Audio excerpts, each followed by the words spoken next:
Hi, Marilyn here, and I'm back to do the piecing for Quadrille, which is on page 6 for our Saturday sampler in March.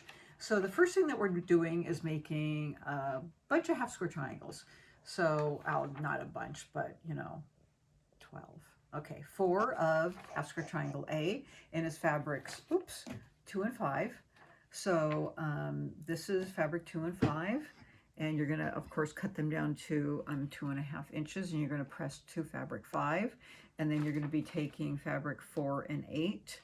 And in my directions, they tell you to press 4 of them to fabric 4 and 4 to fabric 8, but I didn't really see a reason for doing that, so I just pressed them all to the blue. You could do whatever you want to, but the way it's laid out, they're not going to be nesting with each other, so you don't really need to do that. But this is the layout for the block. So in any case, you're going to be laying them out with the green facing in, the 2 blues facing towards the green, and then your light block, which is fabric 1. Okay, the only single block that you have. So this is the piecing for that. And then I just pressed, when I sewed these together, I pressed this one towards that block and this towards that block, and then press them together. Okay, so that's your piecing for here. You're going to be making 4 of those, and there's going to be going in the corner. You can see them here in this block right here. So this is the layout there of those blocks. Okay, and so that's the half square triangles. Again, we're making another square in the square, and by chance, it's actually the exact same colors as we did in our previous block, Gentry. So that was Gentry with that, and then this is again Quadrille, and it's the exact same colorway. So you're going to be making it with your 3 3/8 inch fabric 9 and your fabric 2 triangles. So you'll make your square in a square and cut and square that up to 4.5 inches, and that's for your center.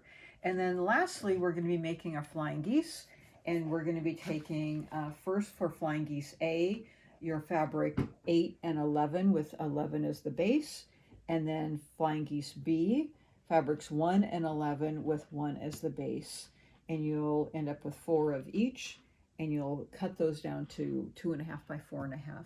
And then you're going to be pairing those together so that you have the dark colors situated together. And again, I pieced them with that on top so that I can see that intersection.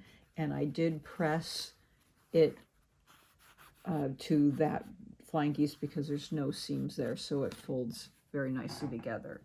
So the layout, you've made all the pieces now. So the layout is, here's your square and a square in the middle, and then your flying geese. And I'm going to put this one that's not pieced here just so you can kind of see it, because when you look at the block, it actually makes a star here. So you can see the star going around. That's why you want this light going here, because if you had it, well, this is light also, but it also accentuates that star, the pink points that make the star going around. So the pieces, again, that you have to pin will be the intersections right here. You want to make sure that those are matched properly. The other pieces that you need to pin are the intersections here. So right here and here are where you need to pin. I do a position pinning right here and here so that those points will be matched. And you can see that right here in the quilt.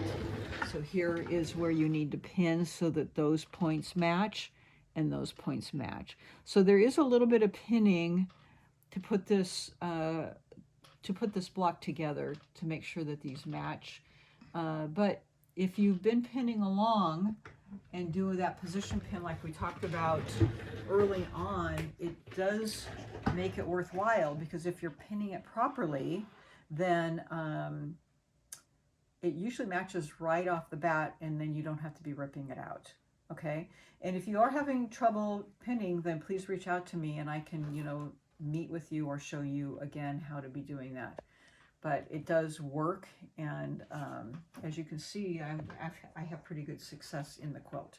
So that's the points that you need to be pinning. and this is the blocks that you have to put together. So it's pretty straightforward except for those intersections. But the pieces themselves are very easy to make. Make sure though that when you're making these, because if you are having trouble getting this together, make sure that each of these pieces are 4.5 inches. Everything that we're making is on a 4.5 inch grid. So all of these pieces are 4.5 inches, and then when they're put together, it should end up being 12.5 inches raw, 12 inches finished, so that when you finish it, you won't be losing these points here. So if you're having trouble, make sure you're measuring these pieces to make sure that they're ending up at 4.5 inches. So individually, these are 2.5 inches. Pieced together are 4.5. The same here. Okay, 2.5 by 4.5, 2.5 by 4.5, and then this is 4.5. So measure those if you're having trouble with the final size to make sure that they're ending up correctly. Okay, so there we go for those blocks for this month. Have fun making them, and we'll see you next month.